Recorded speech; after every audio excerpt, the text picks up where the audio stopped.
Hey everybody, I just wanted to do a real quick video and show y'all some of the stuff that we've been doing here.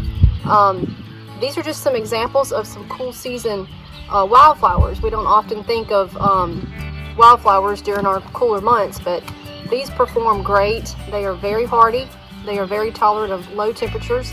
As you know, it's been very cold here lately, and these have just kept on growing and kept on blooming and performing. So I just wanted to give you a few examples if you're interested in planting native beds or wildflower beds. These are some good examples for our area. We have delphinium, larkspur. We have pot marigold, which is also calendula. We have some lance-leaf coreopsis here, blanket flower. We have toad flax, bachelor's button, black-eyed Susan, and Queen Anne's lace. These are just a few examples of some that do really well through the cool season.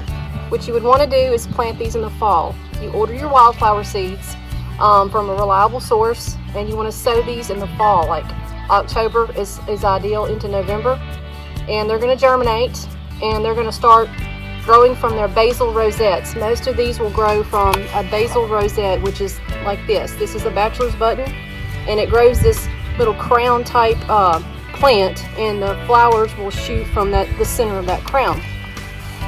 So you'll see that not a lot of them are blooming right now. Some of them are. The larkspur and the delphinium are blooming. Some of them are getting ready to bloom, and come March and April, when the temperatures start warming up, you're going to see abundance of flowers and blooms of all colors. So these would be great for your wildflower and native plant beds. Some of these are perennial and some are annual. So for the perennials, you just want to cut them back when they start to die down at the end of the spring.